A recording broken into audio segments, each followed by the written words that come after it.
Hammaga salom, sizlar bilan mashhurda bugun ikkinchi dars. Bugun AI yordamida bot esa buni ishlatishni o'rganamiz.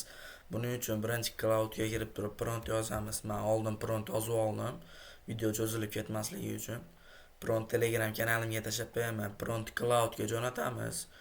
Cloud kodni yozguncha biz Telegramga kirib user info bot deb qidirib olamiz. Xuddi mana shu bot chiqadi. 561 ming obunachilik. Botga start bosamiz.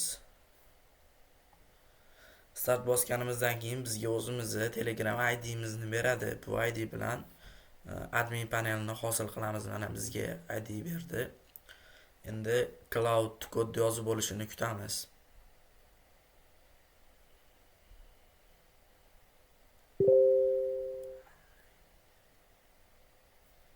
Xo'p, mana cloud kodni yozyapti.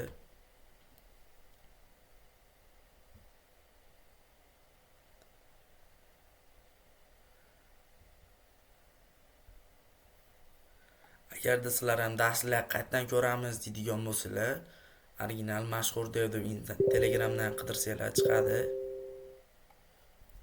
Bemalol kirib, bundan oldingi dars ko'rishlaring mumkin. Token olish darsini kanalimga tashlab qo'yganman.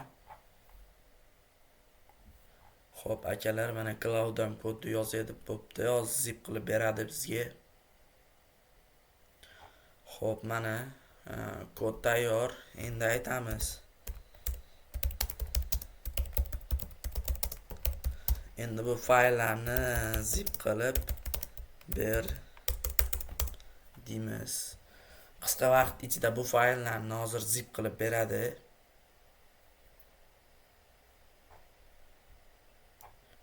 Uji zip qilib berib bo'pti. Xo'p, Ctrl A bilan Ctrl C, Ctrl X ni bosamizda o'zimiz papkamizga yuklayveramiz. Men oldin papka ochib qo'yganman. Mana Kinobot dars uchun deb. Endi balki Ctrl V bilan qo'shib olamiz.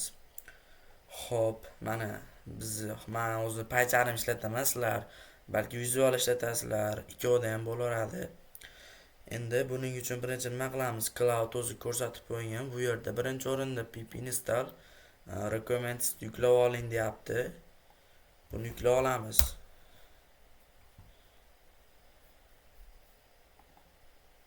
Xo'p, endi mana main.py ga kiradigan bo'lsangiz, bitta bot tokeni va admin ID'sini so'rayapti.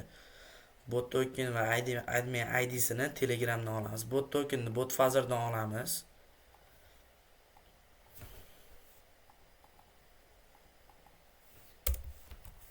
Xo'p, endi admin ID'sini user info botdan start bosganimizda bizga ID bergan. Mana mashhur support va ID ustiga bosib kopiya qilib olamiz va bu yerga qo'yamiz. Xo'p, endi bu yerga Python main.3 py deymizda. Qarabsizki, bizning botimiz ishga tushdi. Endi botimizni ishlatib ko'ramiz. Xo'p, botga o'tib start bosadigan bo'lsak, mana biz adminligimiz uchun adminni taniyapti. Kino yuklashni bosamiz. Kino yuklash kodini masalan 1 deb kirgizadigan bo'lsak, mana endi kinoning nomi, yili, janrini kiriting deyapti. Men xo'p, jangari kino. Endi videosini yuboring deyapti.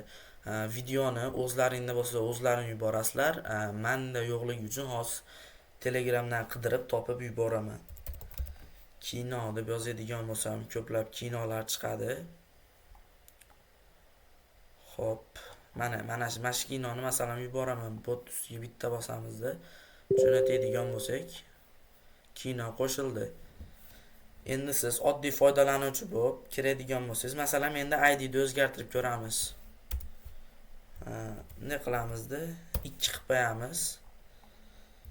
Botni to'xtatib, qayta ishga tushirib yuboramiz. Endi biz oddiy foydalanuvchi bo'lib ro'yxatdan o'tib ko'ramiz, start bosib ko'ramiz.